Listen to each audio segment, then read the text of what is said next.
لال باغ یہ کرشن چند کا دوسرا افسانہ ہے. پہلا ہے کیا تھا یار؟ پہلا دوسرا لال باغ ہے. پہلا تھا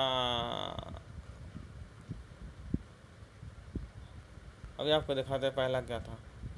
اندھے. دوسرا لال باغ ہے. دوسرا لال باغ. چلیے لال باغ پڑھتے ہیں. کرشن چند کا کملا کر کے جبڑے بڑے مضبوط تھے، اپنے اتنے مضبوط کہ رخا کی ہڈی، رخسار کی ہڈی اور جبڑوں کے درمیان کے گوشت میں گڑے پڑ گئے تھے. اس کا رنگ گورا تھا، قد پستہ، جسم گھٹا ہوا تھا. آنکھوں میں بلی کی سی چمک اور مکاری پائی جاتی تھی. کملا کر کی عمر 50 کے قریب ہوگی، لیکن دیکھنے میں وہ 30 کی اوپر کا نہیں لگتا تھا.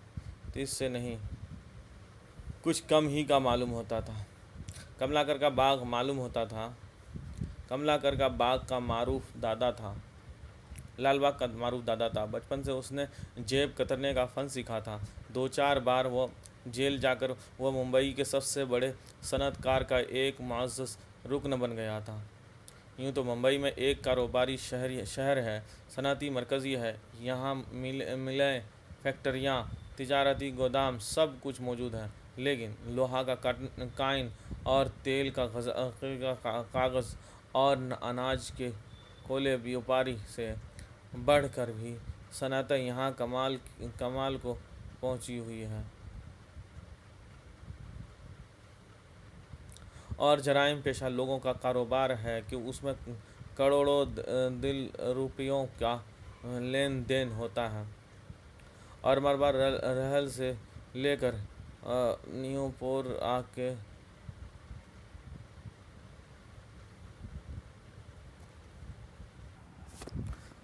فیکٹریاں، تجارتی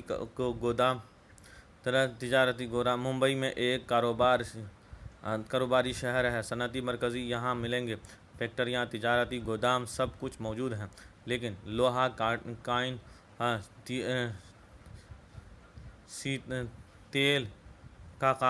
تیل کا کاغذ اور اناج کے کا بیوپار سے بڑھ کر بھی جو صنعتیں یہاں کمال کو پہنچی ہوئی ہیں وہ جرائم پیشہ لوگوں کا کاروبار ہے. اس میں کروڑوں روپوں کا لین دین ہوتا ہے. اور ملبہ ہر میں سے لے کر مدن پورہ کی جھونپڑیوں تک اس کے بھگتنا کرنے والے بھلے ہو گئے ہیں.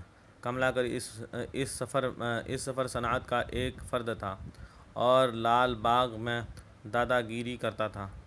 دادا گیری کا آسان کام نہیں اور کرنے میں سے نہیں آتی. ہندوستان اور پاکستان کا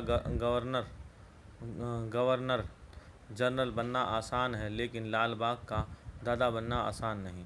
کملا کر نے یہ تاج 50 برس کی کاوشوں کے بعد حاصل کیا تھا. بچپن میں وہ اپنے ماں باپ کے ساتھ کاروبار سے ممبئی آیا تھا. یہاں اس کے ماں باپ وکٹوریہ مل میں نوکر ہوا گئے تھے اور وہ دن بھر گلیوں میں اپنی عمر کے لڑکوں کے ساتھ کھیلتا رہتا تھا. ٹراموں پر بغیر ٹکٹ کے سوار ہوتا تھا. فرشوں سے اچھلتا، پوٹ پالش کرنے والوں کو دھمکاتا، خوش پوش راہگیر سے بھیک مانگتا، پان دانوں کی دکان سے بیڑی اڑاتا اور اس طرح کے کئی ایک نیک کام کرتا کہ جن سے غریبوں کے بچوں کے مستقبل تعمیر ہوتا رہتا ہے. پھر ایک مہربان سے ترس کھا کر اسے جیب کترنے کی فن سکھا دیا. وہ اپنی دانست میں اسے راہ درست پر ڈال دیا. یہ راستہ اپنے 3-4 بار جیل گیا. پہلی بار جب وہ ریفارمیٹر اسکول گیا تو اسے اپنا گاؤں یاد آ گیا. اسے چھوٹے مرغی کے چوزے یاد آ گئے جن سے وہ اپنے گھروں کے آنگن میں کھیلا کرتا تھا. اسے وہ ندی کے کنارے جام کا وہ پیڑ یاد آ گیا جہاں وہ حسین اور پری جمال گلہریوں کی اچھل کود سے محظوظ ہوا کرتا تھا۔ ندیوں کی جھاڑیاں یاد آئیں جو ندی کے کنارے اگ رہی تھیں، اور جہاں اس نے ایک مرتبہ شاہ کے گھونسلے میں تین نہایت نرم و نازک چتکبرے انڈوں کو دیکھا تھا۔ اس نے انڈوں اپنی ہتھیلی میں اٹھا لی اور دیر تک انہیں چھوتا رہا، اور پھر اس نے انڈے گھونسلے میں رکھ دی اور ایک ہی خوبصورت تبتری کے پیچھے بھاگا۔ اس کے بھاگنے سے ایک خرگوش چوکنا ہو گیا اور اس کے سامنے سے لمبے لمبے کان کھڑے کیے ہوئے تیر کی طرح بھاگا، اور وہ وہیں کھڑا ہو کر ہنسنے لگا۔ تیتری فال میں رنگ بھرتی رہتی تھی اور اسے قہقہے گونج میں رہتے تھے۔ یکایک خوشگوار دور جا کر کھڑی ہو گئی۔ وہ جبرت سے مڑ کر اس کی طرف دیکھنے لگا۔ یہ لڑکی کیوں ہنس رہی ہے؟ پہلی بار کملاکر کو یہ سب کچھ دیکھ آیا تھا۔ دوسری بار وہ ریفارمیٹری میں نہیں، جیل میں لایا گیا تھا۔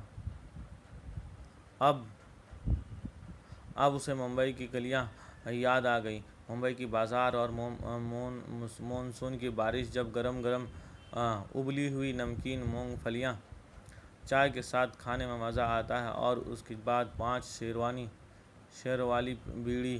اسے فٹ بال کے میچ یاد آئے جب اس کے قریب ہی Anglo Indian club Lal Bagh میں ہوا کرتے تھے۔ کسی قدر دلچسپی تھی اسے فٹ بال میں، زندگی بھر میں اس نے کبھی فٹ بال نہیں کھیلا تھا۔ وہ فٹ بال قسم خدا کی بہت نہیں لگ رہا کہ افادیت حیثیت پر تقریر کرنے کے لیے آئے تھے، تو وہ سمجھ جاتا کہ وہ اب اس جلسے میں کسی کی جیب کاٹنا مشکل ہوگا۔ جب ہی وہ جعلی پھٹکار کر گرجداد اور آدمی میں ممبئی کو سمیت مہاراشٹر میں شامل کرنے کی دھمکی دیتے، اور ممبئی کو غیر مرہٹہ لوگوں کی پھٹکارتے، تو کملاکر سمجھتا کہ آج 2-4 جلیبیں ضرور کاٹی جائیں گی۔ اس لیے وہ ہمیشہ سوچ سمجھ کر سیاسی جلسوں میں شرکت کرتا۔ ہاں، ریلوے پلیٹ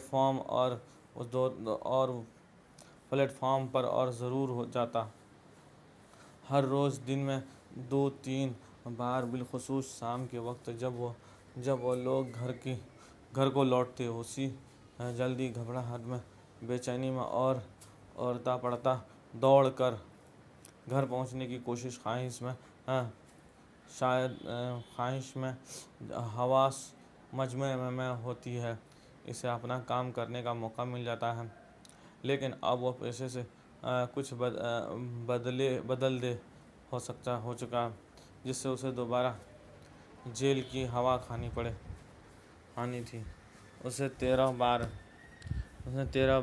تیسری بار جب وہ جیل میں آیا تو خوب چوکنا ہو کے، جیسے وہ کسی اسکول میں داخل ہو رہا ہو۔ اس نے دوسرے جرائم پیشہ قیدیوں سے راہ رسم پیدا کی، اور اب اسے معلوم ہوا کہ اب تک وہ بسم اللہ کی گند ہی میں بند تھا۔ ممبئی میں تو یہی ایک سے ایک انجام کاروبار پڑے ہیں۔ میں لاکھوں روپے روز بھی روز ہیر پھیر ہوتا ہے۔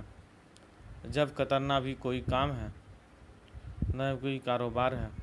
آدمی کام کرے تو لڑکیوں کے بیچنے لانے بکوانے کا کام کرے، احمد آباد سے چرس، افیون، بھنگ کی درآمد کرے، شراب کی پھٹی لگائے، کلیان میں بیٹھ کر کوئن سوزی کرے، پھر چور بازار کے سودے ہیں، کارخانے میں بڑے بڑے لوگوں کو کمزوروں سے واقف ہو کر انہیں لوٹنے کے بھی بہانے ہیں۔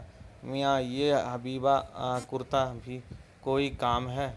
پکڑے جاؤ تو پہلے تو لوگ پیٹتے ہیں، پھر پولیس پیٹتی ہے، پھر جیل کی چکی پیستی ہے۔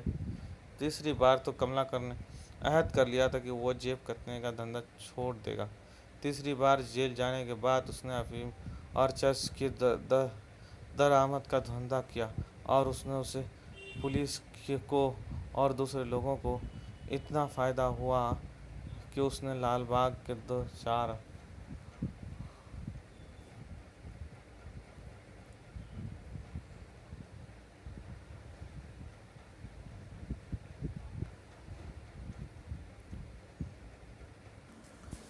نے پوچھا، دروازہ کیوں نہیں کھول رہے ہو؟